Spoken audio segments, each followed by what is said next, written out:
Yo, time to wake 'em up!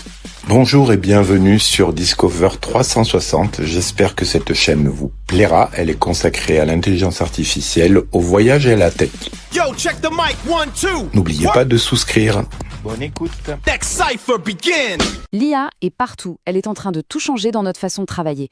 Et ça veut dire une chose, les vieilles méthodes pour évaluer les juniors, eh bien elles sont complètement dépassées.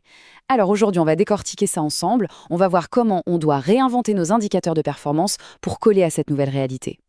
Et voilà la grande question. Si on s'entête à mesurer le travail comme on le faisait hier, on passe complètement à côté de la plaque. Pire, on risque de pénaliser les compétences qui, aujourd'hui, sont justement les plus précieuses. C'est un vrai casse-tête. Alors, par quel bout on prend le problème ? Le choc des mondes, il est là, sous nos yeux. Dans l'ancien monde, c'était simple, non ? On comptait les heures, on mesurait le volume de production, facile. Mais aujourd'hui, cette logique est devenue carrément dangereuse. Pousser un jeune talent à juste produire plus avec l'IA, c'est la recette parfaite pour le burn-out cognitif et pour tuer son esprit critique. C'est ce fameux cognitive offloading. On délègue sa pensée à la machine, et ça, c'est tout ce qu'on veut éviter. Ok, première étape, et c'est sans doute la plus fondamentale. C'est une vraie révolution dans la tête qu'il faut opérer. On doit arrêter de se focaliser sur les outputs, c'est-à-dire le combien on produit, pour enfin regarder les outcomes, autrement dit, quel impact réel on a. Et cette phrase, elle dit tout. Fini de se demander si quelqu'un a l'air occupé à son bureau. La vraie question, la seule qui compte maintenant, c'est comment cette personne se sert des nouveaux outils pour avoir un vrai impact, pour créer de la valeur. C'est un changement total de perspective. Bon, concrètement, ça veut dire quoi ? Sur quoi on met le focus ? Eh bien, il faut regarder la qualité des décisions prises, l'étincelle d'innovation, la fluidité de la collaboration, pas juste entre humains, mais bien entre l'humain et l'IA. Et bien sûr, l'agilité, cette capacité à s'adapter vite. En gros, on ne mesure plus l'agitation, on mesure la valeur. Passons au deuxième pilier, l'intégration. Une bonne évaluation, ça ne commence pas au bout de 6 mois, mais bien dès le premier jour. Pourquoi ? Parce qu'un onboarding raté, ce n'est pas juste dommage, ça coûte très très cher. Regardez ce chiffre, 7 000 €. C'est en moyenne le coût d'une intégration ratée, pour une seule recrue. Quand on voit ça, on comprend tout de suite que cette phase d'accueil n'est pas une simple formalité. C'est un investissement critique qu'on ne peut plus se permettre de rater. Alors, comment on mesure si un onboarding est réussi ? L'indicateur roi pour ça, c'est le Time to Productivity, le TTP. En clair, c'est le chronomètre qui mesure combien de temps il faut à une nouvelle personne pour être vraiment dans le match, pour atteindre son plein potentiel. C'est un peu le thermomètre de l'intégration. Évidemment, ce TTP n'est pas le même pour tout le monde. Un consultant junior, on s'attend à ce qu'il soit opérationnel en 1 ou 2 mois. Pour un commercial B2B, ça peut prendre beaucoup plus de temps, parfois jusqu'à 6 mois. Avoir ces repères en tête, c'est crucial pour fixer des objectifs qui tiennent la route.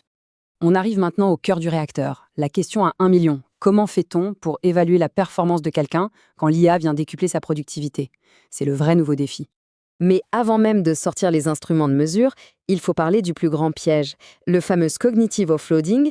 C'est cette pente glissante où l'on arrête de réfléchir et où l'on laisse l'IA tout faire. Le risque, c'est de devenir un simple opérateur, alors que l'objectif, c'est de former des pilotes qui maîtrisent l'outil avec un esprit critique. Alors pour mesurer si l'IA est bien utilisée intelligemment, il faut un cadre. En voici un, en 5 indicateurs. D'abord, la fréquence. Est-ce qu'on s'en sert 1 fois par semaine ou tous les jours ? Ensuite, le temps actif. Combien d'heures par semaine concrètement ? Puis, la diversité. Est-ce que l'IA sert juste à une tâche répétitive ou à un large éventail de missions ? Vient la profondeur, le plus important. Est-ce que ça aide à prendre de meilleures décisions ? Et enfin, l'agilité. À quelle vitesse la personne adopte les nouvelles fonctionnalités ? Avec ces 5 points, on a une vision bien plus fine. On a parlé d'impact, d'intégration, d'IA, mais il manque une pièce maîtresse. Parce que toute cette productivité ne doit pas se faire sur le dos des gens. Le 4e pilier, c'est donc le bien-être. C'est non négociable. Une performance qui n'est pas durable, ce n'est pas une performance. C'est un accident qui attend d'arriver. Et c'est tout le paradoxe. On nous dit que l'IA peut faire gagner jusqu'à 2,2 heures par semaine. Super ! Mais la vraie question, c'est qu'est-ce qu'on fait de ce temps gagné ? Si c'est pour le remplir immédiatement avec encore plus de travail, alors on court droit au mur. On ne gagne pas du temps, on accélère juste vers l'épuisement. Un bon moyen de prendre la température, c'est de regarder l'équilibre entre 2 types de temps. D'un côté, le temps de concentration, le fameux deep work, ces moments où l'on est dans sa bulle et où l'on abat un travail de fond. Et de l'autre, le temps de collaboration, réunion, appel. Si le deuxième bouffe complètement le premier, c'est un signal d'alerte. Le travail devient haché, le stress monte et la valeur ajoutée disparaît. L'idéal, c'est donc de viser cet équilibre. Une bonne semaine de travail, ce n'est pas une course effrénée. C'est un mélange intelligent de temps pour se concentrer, de temps pour collaborer, mais aussi de temps pour apprendre et de vraies pauses pour recharger les batteries. C'est ça la recette de la performance qui dure. Et au-delà de cet équilibre, il y a d'autres petits voyants à surveiller. Les NPS, un classique pour sonder l'engagement. L'activité en dehors des heures de bureau, ça c'est un énorme drapeau rouge. Le taux de participation aux formations aussi. Est-ce que les gens continuent d'investir sur eux-mêmes? Et enfin, un truc tout bête mais tellement révélateur, est-ce que les jours de congé sont bien pris? Bon, on a plein de nouveaux indicateurs, de nouvelles idées. Comment on met tout ça en musique? C'est simple, il faut un nouveau tableau de bord. Le tableau de bord du management à l'ère de l'IA.